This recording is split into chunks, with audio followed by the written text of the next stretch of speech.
Je suis actuellement médecin délégué du CIC, du Centre d'investigation clinique, structure entièrement dédiée à la recherche clinique. Mon parcours est un peu atypique puisque j'ai été formée comme endocrino. J'ai commencé par la médecine humanitaire pendant 2 ans en Thaïlande dans les camps de réfugiés cambodgiens pour handicap international.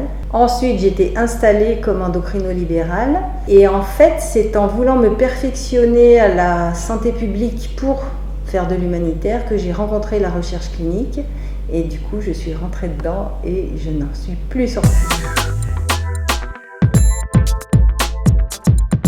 Les difficultés étaient, je dirais pas que j'ai eu des difficultés insurmontables, elles étaient liées à mon parcours atypique. Dans ce milieu hospitalier qui aime bien les dynasties et les parcours linéaires, j'étais pas tout à fait dans le moule. Mais j'ai rencontré Jean-Pierre Boissel pour cette recherche clinique qui m'a vraiment fait confiance et je crois que c'est ce qui est important dans une carrière, c'est quelqu'un qui te fait confiance et qui te persuade que tu peux arriver, que tu dois progresser, que tu vas arriver à quelque part où tu n'avais pas l'intention d'aller au départ. La question est difficile parce que finalement des modèles femmes PUPH, il n'y en a pas tant que ça et c'est pour ça qu'on est là. Je me rappelle quand même très bien de Colette Bachelot qui était une professeure d'hématologie infantile à Grenoble qui avait aussi un charisme extraordinaire, qui était l'épouse de mon professeur d'endocrinologie, donc que j'avais d'autres raisons de la côtoyer. Et qui avait fait venir, je me souviens, une personne pour parler de l'éthique et de la santé des enfants et des enfants cancéreux à l'hôpital.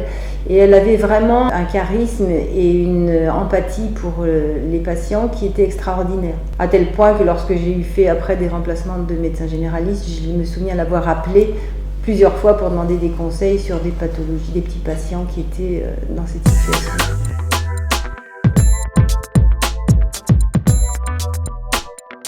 Alors la crise Covid a effectivement beaucoup sollicité les CPP, donc les comités de protection des personnes, puisqu'ils autorisent les recherches. Et il y a eu une telle frénésie en matière de protocole de recherche sur le Covid que nous avons été fortement sollicités. Donc nous avons donné des avis de CPP en quelques jours, alors que habituellement c'est quelques semaines. Je crois que les CPP ont donné quelque chose comme 120 avis en 4 semaines. Et j'ai été très impressionnée par les membres du CPP qui ont répondu présent chaque fois qu'il a fallu faire des séances supplémentaires, examiner des protocoles en 2-3 jours, qui ont été très motivés. Voilà, je pense que les CPP ont été menés à rude épreuve jusqu'à présent avec ces histoires de délais, toujours qu'on voulait nous imposer, toujours plus court. Et on a vraiment démontré notre adaptabilité et notre efficacité dans cette période de Covid.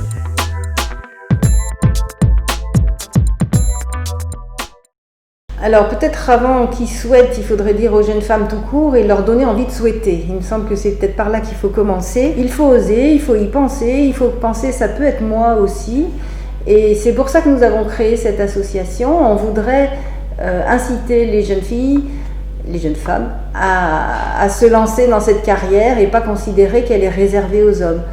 L'expérience professionnelle que j'ai eue en recherche clinique m'a démontré qu'on m'a fait confiance. Et je sens vraiment que quand tu sens qu'on te fait confiance, alors oui, tu oses et tu peux donner peut-être le meilleur de toi-même.